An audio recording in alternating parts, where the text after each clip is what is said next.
আসসালামু আলাইকুম ওয়া রাহমাতুল্লাহি ওয়া বারাকাতুহু। প্রিয় ভাই ও বোনেরা, যেখান থেকে আমার ভিডিওটা দেখতেছেন সকলকে জানাই আমার অন্তঃস্থল থেকে মুবারকবাদ। আজকে আমি আপনাদেরকে নিয়ে এসেছি এমন এক কৃষকের কাছে, যে কৃষক দেখেন ক্ষেতের মধ্যে আপনার লাল শাক তুলতেছে, যেটাকে লাল শাক বলা হয়। এই লাল শাকের অনেক উপকারিতা আছে। আসসালামু আলাইকুম। ওয়ালাইকুম ভালো আছেন আপনি?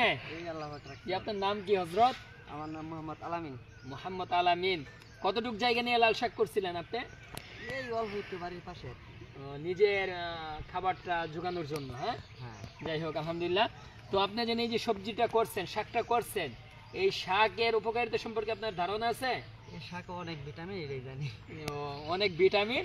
দেখেন, কৃষক যারা তাদের মনও সাদা থাকে, একদম স্পষ্ট ভাষায় বলে ফেলছে এটার মধ্যে অনেক উপকারিতা আছে, অনেক ভিটামিন আছে, এই জন্য করছে।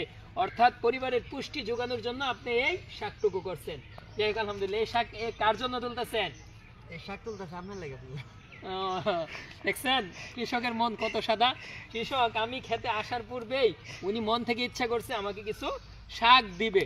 যাই হোক, এই শাক খেলে অনেক উপকারিতা আছে, তার মধ্যে থেকে একটা উপকারিতা হলো এই শাক যত বেশি খাবেন আপনার রক্ত পরিষ্কার হবে। ঠিক আছে, যাই হোক আলহামদুলিল্লাহ। আপনারাও আপনাদের নিজেদের পরিবারের পুষ্টি জোগাড় করার জন্য আপনারা কি করবেন? শাক সবজি বেশি বেশি করবেন। আল্লাহ তাআলা সকলকে করার মতো তৌফিক দান করুক, আমিন।